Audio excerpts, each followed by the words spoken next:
Les Pharaons s'imposent sur le score de 1-0 face à la Guinée avec un but de Moustapha Mohamed dans les derniers instants du match. Un match extrêmement compliqué pour les Pharaons, mais un match qui en valait de la peine parce que dans ce groupe-là, pour les qualifications à la CAN 2023, c'est le seul groupe où les 4 pays étaient présents à la dernière Coupe d'Afrique des Nations. L'Égypte qui est arrivée finaliste, la Guinée 8e de finaliste qui est sortie face à la Gambie, l'Éthiopie qui était dans le groupe du Burkina Faso et du Cameroun, pays hôte, ainsi que le Malawi qui est arrivé en 8e de finale et sorti face au Maroc. Et d'ailleurs, c'était le tout premier match d'Ihab Gelel en tant que nouveau sélectionneur de la sélection nationale égyptienne. Un match qui a été extrêmement compliqué pour lui, sur lequel je ne peux pas le juger, parce qu'au cage, il a dû jouer avec le deuxième gardien. Même s'il avait fait une excellente Coupe d'Afrique des Nations, Gabaski, il reste quand même le deuxième gardien. En défense, il avait perdu Hegazi à Abdelmenam et aussi Ahmed Fattouh. Au milieu de terrain, il avait perdu Neni et en attaque Mahmoud Hassan Trezeguet. Donc je peux pas vraiment le juger sur ce match-là. Il avait énormément d'éléments qui lui manquaient pour pouvoir composer de la meilleure des manières sa partition.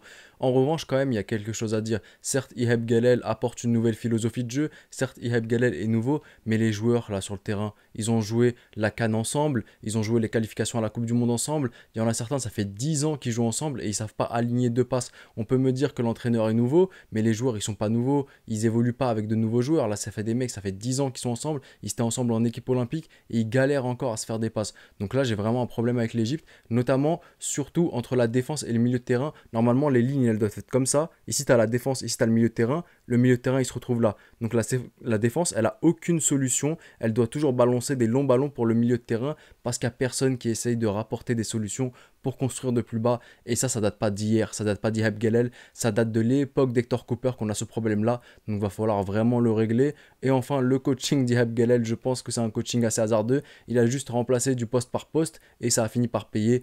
Un Ibrahim Adel qui est rentré tout frais, qui a fait la différence dans les défenses adverses, qui récupère un ballon, qui la donne en retrait, mauvaise relance de la part du défenseur et but de Moustapha Mohamed.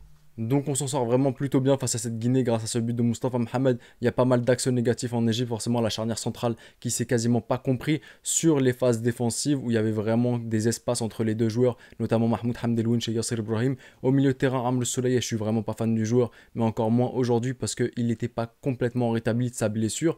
Donc vraiment, Raml Soleil ne devait pas jouer. Hamdi Fathi, il a plutôt été bon, mais un truc qui m'agace vraiment avec ce joueur, c'est la contestation. Des fois, il n'arrive pas du tout à se remettre en question. Il fait des fautes et il a l'impression qu'il a même pas fait de faute, donc ça me gêne. Et Imam Rachour, le nouveau qui a été au milieu de terrain, je l'ai trouvé fabuleux, vraiment. Il a rapporté énormément de fautes. Défensivement, il a été bon à la récupération, un gros volume de jeu. Donc Imam Rachour, je suis très très fan de l'avoir titularisé. Maintenant, Ahmad Seyid Zizou en tant que titulaire au début de match, c'est là où je disais que vraiment Zizou, je le vois en tant que super sub et pas titulaire, parce qu'en tant que titulaire, je trouve qu'il a rien apporté. On l'aurait mis en tant que super sub, là il aurait rapporté énormément. Et enfin, Marmouche dans l'axe, je le voyais comme un faux numéro 9 qui pouvait occuper ce poste-là. Finalement, je suis pas très très fan. Du moins sur ce premier match, je l'ai pas trouvé fabuleux à ce poste-là et je trouve que ça lui correspond pas du tout. Mais en tout cas, sur coup de pied arrêté, je le préfère largement à Mo Salah pour les coups francs notamment parce que je trouve que Marmouche il a une meilleure patte sur coup de pied arrêté. Coup franc, comme je l'ai dit, que Mo Salah qui sait quasiment plus du tout terrer les coups francs. Donc il doit les laisser à Marmouche pour le coup. Et Salah sur son match, bah moyen, il a fait ce qu'il a pu faire. Dès qu'il avait l'occasion de faire quelque chose, il l'a fait. Quand il fallait trouver les espaces, il les a trouvés. Maintenant aussi, les joueurs ne suivaient pas malheureusement, comme depuis un certain moment. Et enfin, les deux latéraux, Omar Gabel, je les trouvais plutôt intéressants. Ses connexions avec Mo Salah, je les trouve hyper intéressantes. Ça me rappelle les Jeux Olympiques de Londres en 2012, là où ils évoluaient ensemble. Et de l'autre côté, on avait Ayman Achraf, vivement le retour d'Ahmed Fattouh, qui apporte plus offensivement, plus de percussions, plus de fautes provoquées et plus d'intensité dans le jeu. Et on arrive maintenant à la fin de cette vidéo. C'est un peu mon avis sur le match de l'Égypte, sur le premier match d'Ihab Gelel en tant que sélectionneur de l'équipe nationale égyptienne. Il a dû composer avec énormément de blessés, donc je ne vais pas vraiment le juger sur ce match-là. Et de toute façon, je l'avais dit, j'attendais 3, 4, 5 matchs avant de le juger.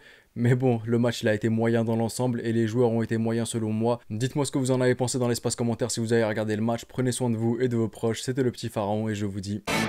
Arrivederci.